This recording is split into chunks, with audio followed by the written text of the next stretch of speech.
Okay, so now we've figured out what the equilibrium is. And so what does that mean? It means give me some set of exogenous parameters. Okay, so K and Z and B and A. And given those, I can figure out the endogenous parameters of the model. Okay, things like the wage, the labor market tightness, the amount of people who enter the labor force. And so now we're going to do what we like to do, which is, okay, we figured out how to figure out the endogenous variables, how to determine them. So now let's see what happens to those endogenous variables when we change one of the exogenous parameters. So let's start with an increase in the unemployment benefit B. Okay, so we're going to increase the unemployment benefit and see what happens to the other variables in the model. So let's kind of go through our two main equations, see what happens. Let's first think about free entry, okay? The free entry condition. So notice that B appears here in the denominator. So let's think about it.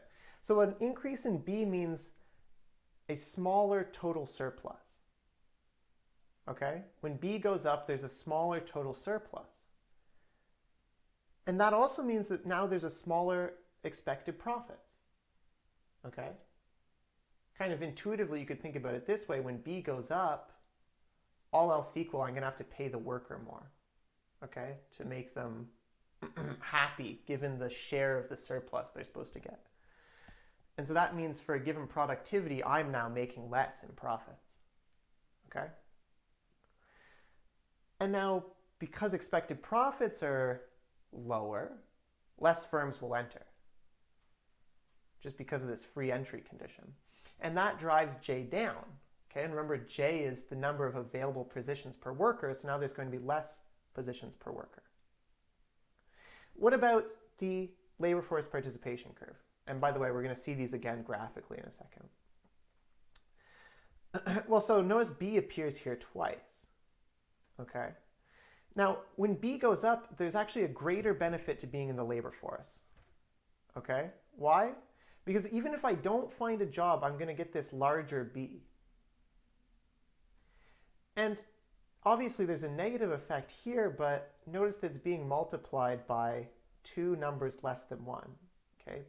The fraction of matches, or that is the probability of me matching as a worker, and A, which is also less than 1. So the decrease on the total value is actually less than the increase here. And this is what I say here. There's a decrease in my potential wage, A times Z minus B, but this effect is smaller than the direct effect of an increase in B.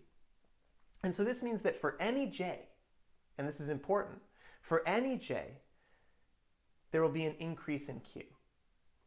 Okay, so give me some J now, regardless of the probability of matching, which is determined by J, I'm happier to enter the labor force for any probability.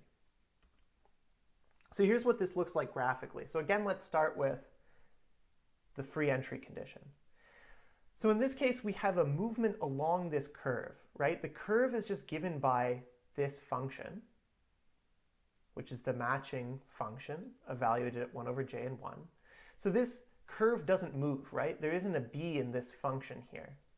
And so the curve doesn't move. What does move is we're moving along the curve, given by a change in the value on the y-axis here as b changes. And in fact, it's doing exactly what we said, right? Now the expected profits are smaller, and so as a result, J must decrease as firms exit searching. Fewer firms, or put another way, fewer firms are now looking. Fewer firms will want to enter the labor market. So J goes down. What about the labor force participation curve? Okay. In this case, we do have a shift in the curve. Why? Because this is given by the following expression, okay, where we do see B. And when B goes up, as we said now, the value of entering the labor market is higher for any J, which means that this curve is shifting up. Now notice that and I'll talk about this on the next slide, but just visually here you can see that we're determining two values in these equations, j and q. It's obvious what happens to j. J goes down. We see it here. It's not obvious what happens to q. There are two counteracting effects, right? One is that I now want to enter more for any j. Okay, because the unemployment benefit is higher, I'm now more likely to search. But at the same time, j is going down. And that means that the probability of finding a match is lower. And because the probability of finding a match is lower, I'm less likely to want to search. So there are these two counteracting effects on Q, and so overall the effect on Q is ambiguous, right? Here we have it going down, but you could imagine if the change in J was smaller and this curve increased way more, then Q might actually go up. So without knowing the values of the parameters, the change in Q is ambiguous. We can't say if it goes up or down, although we can say that J definitely goes down. So given that, let's think about our sort of variables of interest. So what happens to the unemployment rate? Well, remember that the unemployment rate is determined wholly by J, right? It matters only what proportion of searching workers match. And so in this case, the unemployment rate is going to go up because J goes down. Okay, J goes down, which means there are now fewer positions available. And so because there are fewer positions available, any given worker is less likely to match. Put another way, there's fewer matches just because there are fewer potential jobs per worker. Okay? What about participation? Well, we said this already, it's ambiguous, right? More workers enter the labor force because of the increase in B, but less workers want to enter the labor force because J has gone down. Okay? I talked about this on the last slide. And what about output? Well, okay, here's our expression for output. So let's think about it. J goes down. So this matching function is going to go down. There are fewer matches per searching worker. Q, we don't know, and Z doesn't change. So again, it's ambiguous, right? J goes down, which leads this term to go down, but Q may go up or down. And so on the whole, we don't know what happens to Y. Notice the political implications here. Okay, and I'm returning now to something I said in the early part of the lecture, which is that one thing that's interesting about these search and matching models is that they came around during this sort of conservative movement in the 70s and 80s. Okay?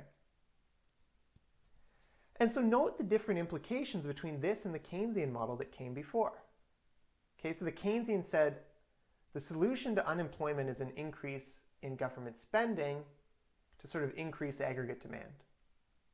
Okay, so unemployment is a problem that the government can solve. What about in this case? Well, notice that in this case, government programs like EI are one of the problems leading to unemployment. Okay? So obviously this isn't directly comparable. These are two different sort of programs, but notice that this is sort of a major outcome to fall out of this model. So in the Keynesian model, it seems like the government is often the solution. I mean, not always, depends on the model. And here, likewise, we see the government is a problem leading to unemployment.